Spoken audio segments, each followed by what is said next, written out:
Snow fell the way memories do, quiet, endless, and without permission. It drifted over the valley of Ash Creek, softening the rough edges of fences, mountains, and men alike. But one figure stood bare to it all, a tall, broad-shouldered Apache with white hair streaked like frozen lightning down his back. His name was Isaiah Greywolf. At 63, his body still moved like the river that once feared no stone. He swung his axe through the heart of a pine log, the sound cracking the silence like a sermon in an empty church. Steam rose from his skin, each exhale a ghost of all the winters he'd survived alone. He worked because stopping meant remembering. The rhythm of the axe, the cold bite of air, the ache in his bones, these were safer companions than thought. Beyond the ridge, the town lay small and smoke-stained, a cluster of judgment pretending to be civilization. They called him the Old Savage, a relic who should have disappeared when the land was tamed and the rails came. He had outlived his usefulness, outlasted the wars, and somehow that angered them most. The world liked its ghosts buried, not chopping wood in plain sight. As evening came, the snow turned heavier, sifting through the cracks of his coatless shoulders. He didn't shiver. The storm belonged to him the way silence did. When he finally stopped, leaning the axe into the snow, he looked across the distance where the horizon blurred into white. For a moment he thought of her, his wife, Mourning Dove, whose laughter once filled this same clearing. 30 years had thinned the sound, but sometimes he still heard it in the wind, a sound that made the world seem whole before it learned to break things. He carried the split logs inside, his cabin small but orderly, a fire burning low, tobacco scent heavy in the air. The walls were lined with hand-carved figures, each one a face he remembered from a tribe long scattered or gone. Outside, the wind rose, howling like something wounded. Isaiah sat by the fire, whittling the curve of another face he would never sell. The knife whispered through cedar. Then, faintly, another sound cut through the storm. Hoofbeats. Uneven, desperate, fading. He stood slowly, instinct sharpened even after years of peace. Through the frosted window, he saw a shape stumble in the snow, a horse collapsing near the tree line, its rider tumbling beside it. Without hesitation, Isaiah pulled on his fur boots, stepped into the blizzard shirtless, and moved with the silent power of habit. The snow swallowed him whole. The rider was a woman, young, slender, her dress clinging in icy folds. She tried to rise but sank back to her knees, trembling violently. Isaiah knelt beside her, his breath steady in the storm. Her lips were blue. Her eyes fluttered open just long enough to meet his. For a moment, she seemed unsure whether he was man or spirit. "Don't leave me," she whispered, then went still. He lifted her with care, as though she were made of glass, and carried her back through the storm. The snow burned his skin like a blessing he'd forgotten how to feel. Inside, he laid her near the fire, wrapped her in a blanket, and rubbed warmth into her fingers. Beneath the soot and exhaustion, her face was beautiful, the kind that looked carved by sorrow more than youth. Blonde hair damp against her cheeks, lashes dusted white, she looked too delicate for this country. When her breathing steadied, Isaiah stepped back, uncertain. He had not shared a roof with anyone since his wife's passing. The cabin suddenly felt smaller, filled with the awkwardness of two solitudes touching for the first time. He poured water into a tin cup, watching steam rise. When she stirred again, her first word was not gratitude but instinct. "Where am I?" "My cabin," he answered quietly. His voice, low and worn, carried the calm weight of rivers long forgotten. Her gaze flicked toward him, confusion giving way to guardedness. "I didn't mean to trespass." He shook his head once. "You were dying out there. Trespass don't matter against death." She nodded faintly, her eyes glancing toward the door, as if escape might still be an option once her legs remembered her. "You're Apache," she said finally, not as insult, not quite as fear, but as observation. Isaiah didn't answer. He handed her the cup instead, and the silence between them settled like another blanket. Outside, the storm thickened. Inside, the fire hummed low and steady. By dawn, the woman was awake enough to tell him her name, Evelyn Hart. She had come west on promise of work that turned out to be nothing but cruelty. Her fiancé had abandoned her halfway to the frontier, taking her savings and leaving her to the mercy of strangers. When she tried to find labor in Ash Creek, the townsfolk offered only pity disguised as insult. The storm had caught her leaving, horse half-starved, hope thinner still. Isaiah listened without interruption. His hands rested on his knees, eyes half hidden in shadow. "World's cruel to the gentle ones," he said softly. "It's how it stays strong." She studied him, uncertain whether that was comfort or warning. "And you? Do you live out here to hide from it?" He looked into the fire. "No. I live out here because I stopped asking it to change." She didn't reply. The fire cracked, filling silence with small mercies of sound. For a while, the cabin felt like a place caught between two worlds, his of endurance, hers of fear. That evening, Isaiah went into town for salt and medicine. Eyes followed him through the general store. Cold, mocking, curious. "Didn't know you were taking in strays now, Grey Wolf," one man muttered near the counter. Another laughed. "Guess the old man still likes them young." The words hit harder than fists, but Isaiah said nothing. He paid, left, and walked back through the snow. The trail glowed silver under moonlight, and with each step he wondered if bringing her home had been an act of mercy, or the start of ruin. When he returned, Evelyn was standing by the window, wrapped in one of his furs. Her hair, now dry, caught the light like gold trapped in ash. "They won't have me," she said quietly. "The innkeeper turned me away." Isaiah set down the supplies. "You can stay here till the storm breaks." "I don't want to be your burden." "You're not." He hesitated. "A cabin's no place for ghosts, and I've been one long enough." She blinked at him, surprised by the softness in his tone. Outside, wind pressed against the walls, a constant reminder of everything cold waiting beyond them. She nodded once, slow and deliberate, and sat by the fire again. They ate in silence, 2 lives thawing one gesture at a time. When she dropped her spoon, his hand caught it mid-fall, steady, warm, the briefest spark of connection passing between them. She looked at him as if seeing something unspoken in his eyes. Tiredness, maybe, or the stubborn gentleness age sometimes hides. Later that night, when he thought she slept, Isaiah stepped outside.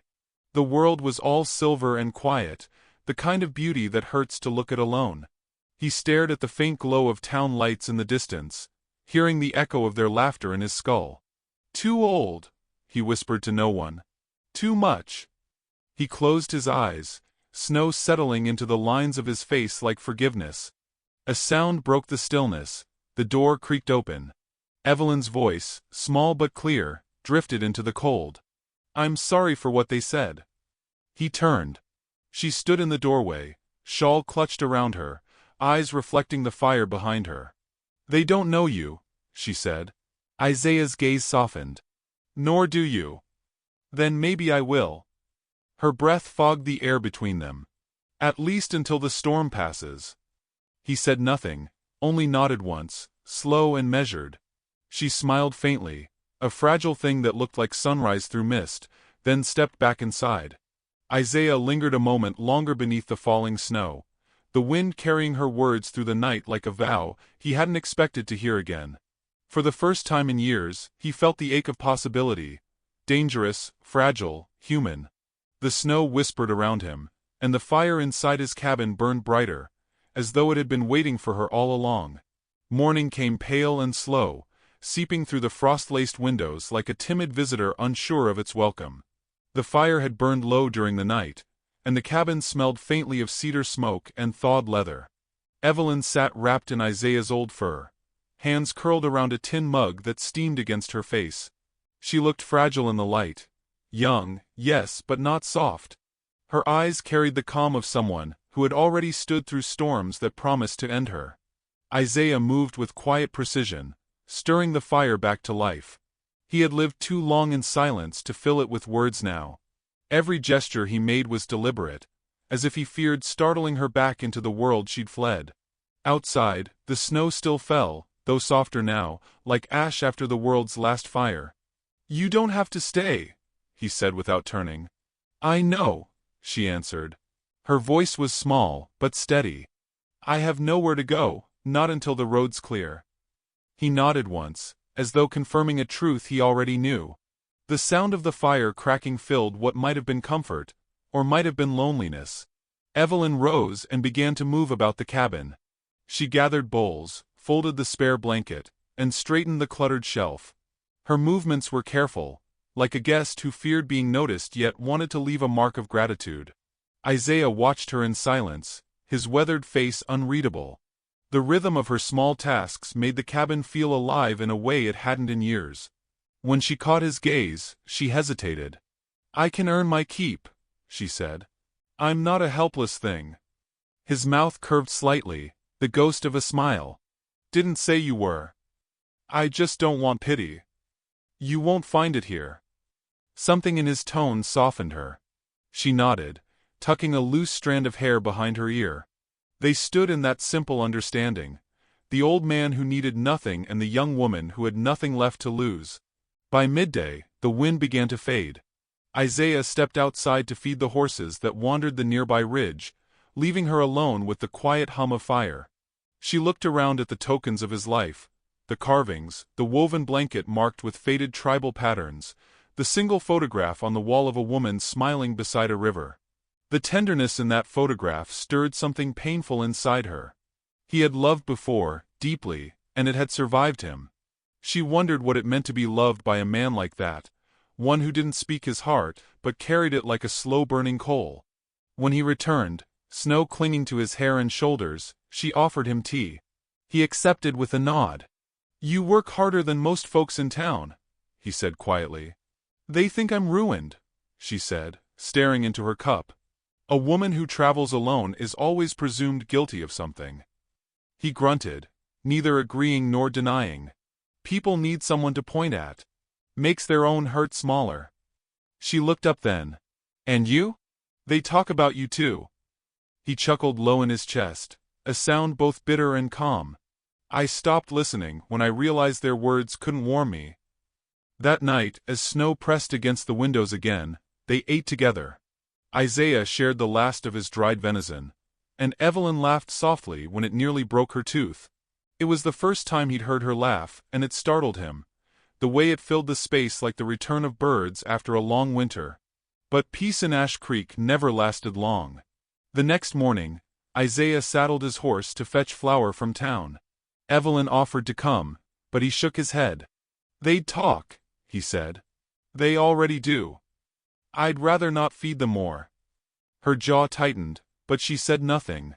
When he rode off, the trail of his horse vanished quickly under fresh snow.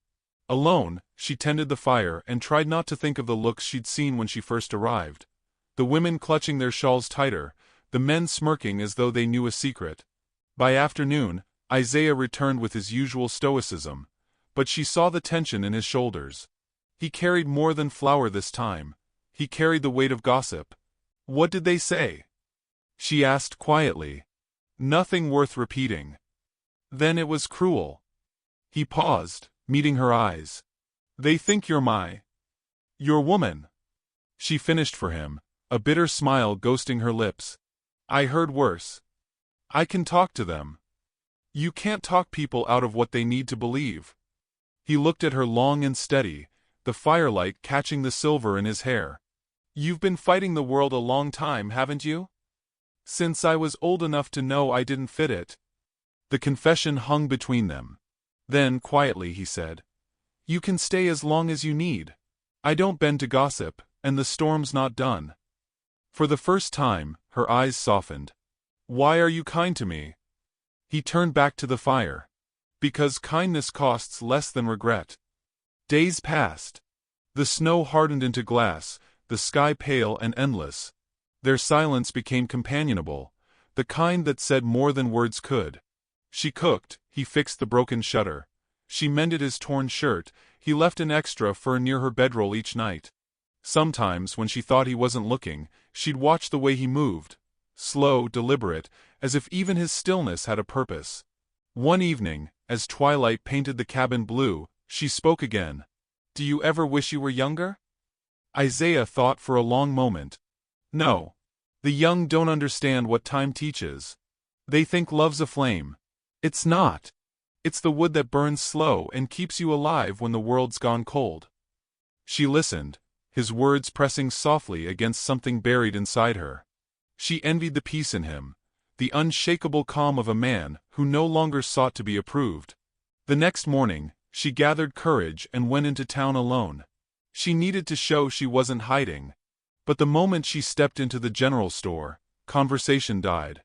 Eyes followed her. Whispers slithered like snakes.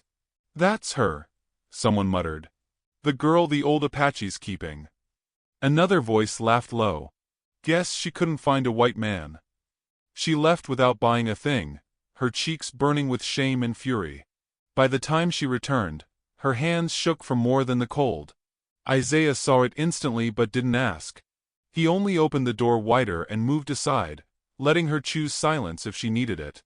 That night, when the town's distant laughter carried faint through the wind, she said softly, "You could have told me not to go." He looked at her, eyes heavy with understanding. "Would you have listened?" "No," she whispered. "Then maybe it's better you saw it yourself." She stared into the flames, her reflection trembling in their light. "They'll never let me belong." "Belonging's overrated," he said. "Better to be true than accepted." For a moment, she almost smiled. Then she reached for her shawl, pulling it tight. "Still," she said, "it hurts." He didn't answer, but his hand found hers where it rested on the table. Rough, scarred, steady. The gesture said what words could not, that some hurts were worth sharing. Outside, church bells began to ring for Sunday service, their sound drifting through the snow. Evelyn looked toward the door, then back at him. The firelight flickered across his face, softening the lines carved by age and solitude. "Tomorrow," she murmured, "if we go into town together, act like I came just for you." The words lingered in the air, half a request, half a promise, and for the first time, Isaiah didn't look away. The snow had finally eased by morning, leaving the world bathed in a pale, forgiving silence. Ash Creek glimmered under a thin skin of ice, and smoke rose from chimneys like cautious hope. Evelyn stood before the mirror, fingers fumbling with the buttons of her dress. Her cheeks held the faint color of returning life, though her eyes still carried the memory of every door that had been slammed in her face. Behind her, Isaiah adjusted the leather strap of his rifle, watching her reflection instead of her. "If you go quiet, they'll talk. If you go proud, they'll talk louder," he said gently. "Then let them," she replied, her voice calm but trembling at the edges. "You said it yourself, kindness costs less than regret." He smiled, faint and reluctant, as if her courage shamed the part of him that still cared what people thought. "You ready?" She turned to him, her shawl drawn close, her golden hair brushed smooth, though one strand refused to obey. "I told you last night, act like I came just for you." The words made something stir inside him, something dangerous and tender all at once. He gave a small nod. "Then we go." They walked side by side into town, their breath mingling in the cold air. The road wound through a valley glazed in sunlight, where frost caught in the branches like broken glass. Isaiah carried the weight of his years without apology, his bare neck gleaming with silver strands of hair, his shoulders wide beneath the worn hide coat. Evelyn walked a step behind him at first, but soon matched his pace, her boots crunching through ice. It felt less like defiance and more like a slow reclaiming of something both had forgotten, dignity. Ash Creek watched them arrive. The blacksmith paused mid-swing. The widow at the bakery's window froze with her dough-covered hands suspended in the air, and the group of men near the general store fell silent, their laughter evaporating like smoke. Evelyn felt their eyes before she saw them. The weight of judgment pressed down as surely as the snow underfoot. But she did not bow her head. Her hand brushed Isaiah's arm, lightly, deliberately, and he did not pull away. That single touch, almost nothing, cracked the still air like a gunshot. They reached the store. The door creaked open, bell chiming, and Isaiah stepped inside first. The room smelled of tobacco, flour, and gossip. The shopkeeper, a thin man with a thinning soul, offered a tight smile. "Morning, Grey Wolf. You bringing company now?" Isaiah's voice was even. "Need coffee? Flour? 2 pounds of sugar?" The man nodded slowly, eyes darting to Evelyn. Ain't much sugar left this late in winter. Folks like to stock for families. She's family, Isaiah said simply. Evelyn froze. It wasn't a lie she had asked him to tell, but it wasn't the truth either. Yet the steadiness in his tone sent warmth through her that even the fire in the hearth couldn't match. Whispers gathered outside before the door even closed behind them. By the time they stepped back onto the street, the whole town had found its words. She's living with him. Poor thing's lost her mind. Or maybe she's smart. Old men can be generous. Savage blood never rests. Evelyn heard every syllable, each one a stone flung without mercy. Her face flushed, but she held her chin high. Isaiah said nothing. He only handed her the bag of flour, his fingers brushing hers for a heartbeat, silent assurance that she wasn't alone. At the churchyard, the bells began to ring. Sunday service. Isaiah slowed, but Evelyn didn't. We'll go, she said quietly. If we're to be shamed, let it be in daylight. The old wooden church sat like a weary guardian on the hill, cross glinting above it. Inside, the air was thick with hymn smoke and whispered disapproval. Every bench creaked as they entered. Reverend Carter's sermon faltered midword. Children turned to stare, their mothers pulling them close as though sin could be caught like sickness. Evelyn's hands trembled as they took a seat near the back. Isaiah sat beside her, calm as a mountain. The sermon carried on, but the words meant nothing. She felt eyes burn holes through her. She wanted to flee, but his stillness anchored her, kept her breathing. Halfway through a hymn, a small hand tugged at her skirt. A little girl, no older than 6, held out a wildflower, yellow, defiant against winter. "Mama says you look happy now," she whispered. Evelyn's throat closed. She took the flower, tears stinging her eyes. Isaiah watched quietly, his weathered face unreadable, but something in his gaze softened. When the final hymn faded, they left in silence. Outside, the sheriff waited, coat collar turned up against the cold. Dalton was a man carved from the same wood as the law, rigid, self-righteous, convinced mercy was weakness. "Gray Wolf," he called, stepping forward. "Need a word." Isaiah stopped, his shadow long across the snow. Evelyn stiffened beside him. "Town's concerned," Dalton said, voice slick with false civility. "A young woman living alone with you. Folks wonder if she's safe." Isaiah's jaw tightened. "She's safer than she was." "Don't get clever," Dalton snapped. "I know you're kind. Always hiding behind noble talk." His eyes slid to Evelyn. "You sure you're not being coerced, ma'am?" The question felt like a slap. Evelyn drew herself up, chin trembling but proud. "I asked to stay," she said. "He saved my life when no one else cared to." Dalton's lips twisted. "That so?" "Because we got laws here, not just pity. And folks are saying you two are." "Enough," Isaiah interrupted, voice low and final. The air itself seemed to still. For a moment, Dalton met his eyes and saw something there. Age, yes, but not weakness. A lifetime of battles fought without glory, of losses borne without breaking. He looked away first. "Keep her out of trouble," he muttered, then turned and strode off, boots crunching sharp in the snow. When he was gone, Isaiah exhaled slowly. Evelyn reached for his arm. "You didn't have to defend me." He looked at her then, truly looked. "I didn't. I defended truth." They walked home in silence, the sky turning gold over the hills. Every step back to the cabin felt heavier, not from fear, but from the knowledge that the quiet peace they built was now under the town's eye. That night the storm returned. Not of snow, but of wind and restless memory. Isaiah sat by the fire, knife carving lines into cedar, shaping the likeness of her face without meaning to. Evelyn watched from across the room, the faint hum of her needle stitching the hem of his coat. Each worked in silence, the sound of blade and thread mingling like shared breath.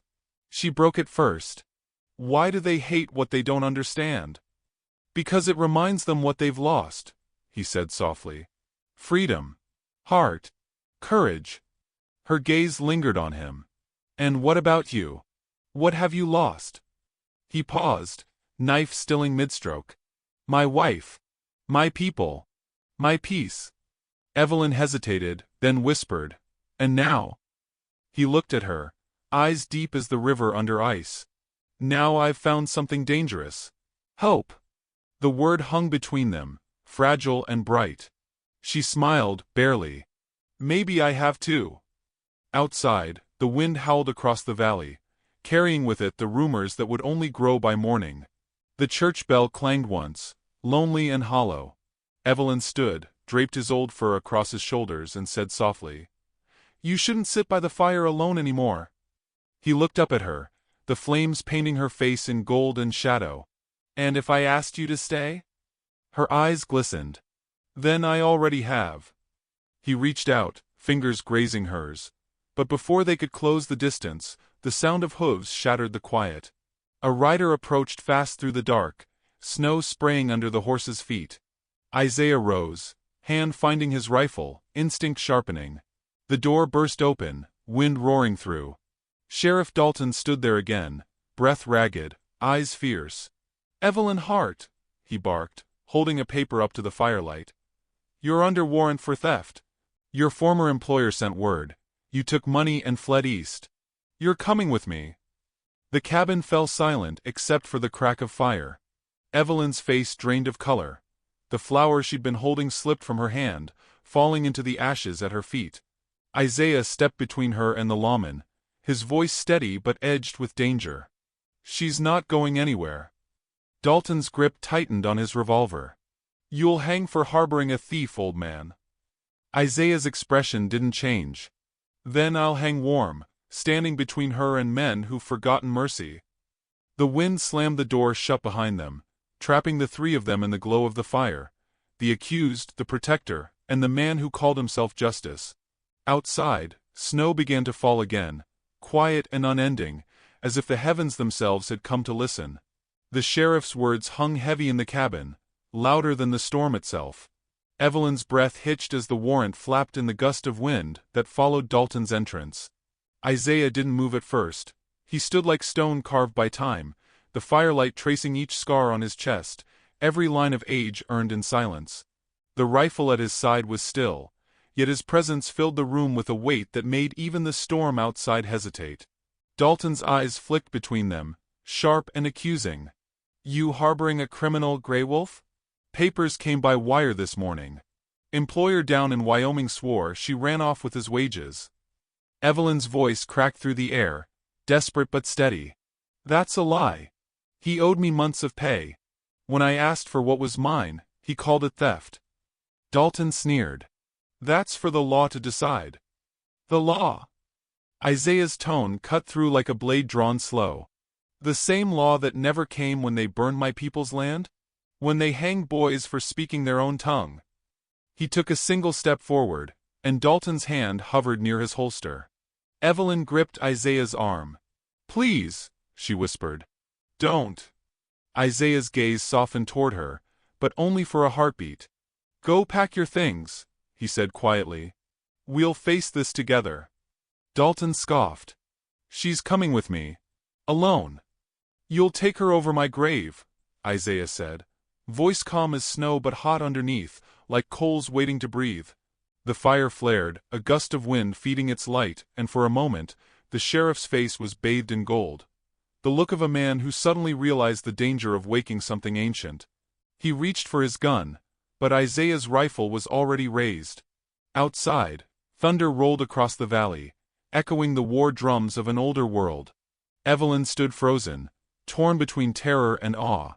The two men faced each other across the hearth, the firelight trembling between them like a heartbeat too strong to contain. "You'd aim a gun at the law?" Dalton hissed. Isaiah's reply came low.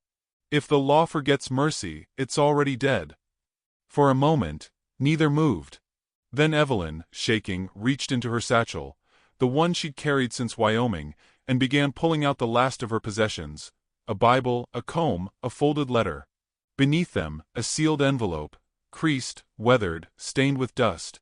Her eyes widened as she realized what it was. "I found it," she whispered, tearing it open. Inside, brittle bills fluttered out, still marked with the ink of her former employer's seal. Dalton blinked, stunned. "It was hidden in the lining," she said breathlessly. "He must have planted it to frame me. I didn't even know." Isaiah lowered the rifle slightly, relief breaking across his face like light through cloud. Dalton's scowl faltered, his certainty unraveling. "You expect me to believe that?" Evelyn's eyes met his, no longer pleading. "I don't care what you believe. I know what's true." Dalton stepped back, jaw tight.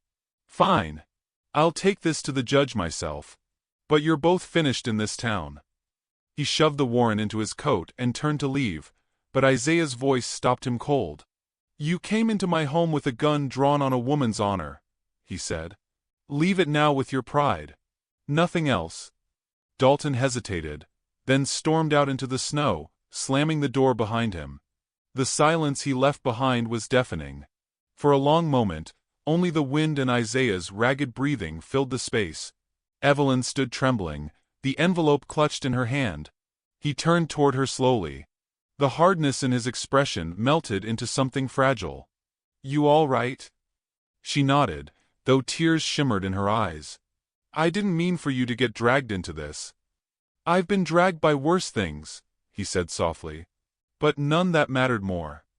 She set the envelope on the table and crossed the room, her steps unsteady, her heart louder than the storm outside. "Why did you stand for me?" Isaiah's eyes glimmered with that steady, ageless calm. "Because every man gets one chance in life to do what's right. You were mine." The words undid her. She reached up, trembling, and touched his cheek. His skin was cold, rough like bark, yet warm beneath, the warmth of something that refused to die. Outside, the storm raged harder, snow spinning in wild spirals. The world beyond their walls blurred to nothing but white, and within it, they stood like two souls carved from fire and frost. She leaned her forehead against his chest, listening to the slow rhythm of his heart. "You'll be hunted for defying him," she whispered. Isaiah's hand brushed her hair. "Let them come. I've lived my life standing alone. I'll die standing for someone who deserves peace." Her eyes filled with tears. "Don't talk like that." "Then tell me not to mean it." But she couldn't. The words stayed trapped behind the lump in her throat. The night deepened, the fire snapping louder as wind clawed at the windows. At last, exhaustion claimed them both. Evelyn dozed near the hearth, while Isaiah sat guard by the door, rifle resting across his knees. He didn't sleep, old instincts never allowed it, but his eyes softened each time they drifted toward her. When dawn came, it arrived red and bitter, like blood diluted in snow. Outside, hoofprints led away from the cabin, Dalton's retreat carved into the whiteness. The storm had passed, leaving behind a world new and quiet, as though the sky itself had been emptied. Evelyn stirred and rose slowly, wrapped in his fur. The fire had burned low, but the air between them was still warm. "He'll tell them," she murmured. "They'll all know by now." "I know," Isaiah said. "They'll come before sunset. Then we should run." He shook his head. "I've run enough for one lifetime." She stood before him, trembling. "And if they kill you?" He smiled, faintly. "Then maybe they'll remember I lived for something good." She stepped closer, gripping his hand. "You can't keep saving me, Isaiah." "Then stay," he said. "And save me back." The world seemed to pause. She stared at him, tears cutting silver down her cheeks, the firelight painting both of them in amber and shadow. For the first time, she saw not an old man, but the last flicker of something eternal, the part of him that refused to surrender to time. Outside, faint voices echoed through the valley, shouts carried on the wind. Isaiah rose, shoulders straightening. "They're coming." He moved toward the door, loading his rifle with quiet precision. Evelyn caught his arm. "Don't fight," she begged. He looked at her, and his smile was softer now, almost boyish. "I'm not fighting. I'm standing." Then, in the hush that followed, the first knock came, 3 hard blows against the door. Evelyn's heart hammered. Isaiah took a slow breath, set his rifle aside, and opened it. Dalton stood there, face pale, hat in hand. Behind him, the townsfolk waited in the snow, their eyes uncertain. The judge cleared her, he said hoarsely. Letter came from Wyoming this morning. Her employer recanted. The tension broke like glass. Evelyn gasped, covering her mouth, while Isaiah's shoulders eased for the first time in days. Dalton nodded stiffly. Guess the town owes you both an apology. Isaiah didn't answer. He simply closed the door, turned to Evelyn, and exhaled. The silence that followed felt like spring breaking through frost. She moved toward him, slow and trembling, and when their hands met, it was not in rescue but in promise. Outside, the last snowflakes drifted through pale sunlight. Inside, the fire burned low and steady, its glow soft against their faces. Isaiah looked into her eyes, voice quiet as prayer. Maybe this world's still big enough for mercy. Evelyn smiled, tears catching light. And maybe love isn't afraid of winter after all. He drew her close, the white-haired giant and the young woman who had refused to bow, their shadows merging against the flickering wall. The snow fell one last time, and beneath it, the fire refused to die.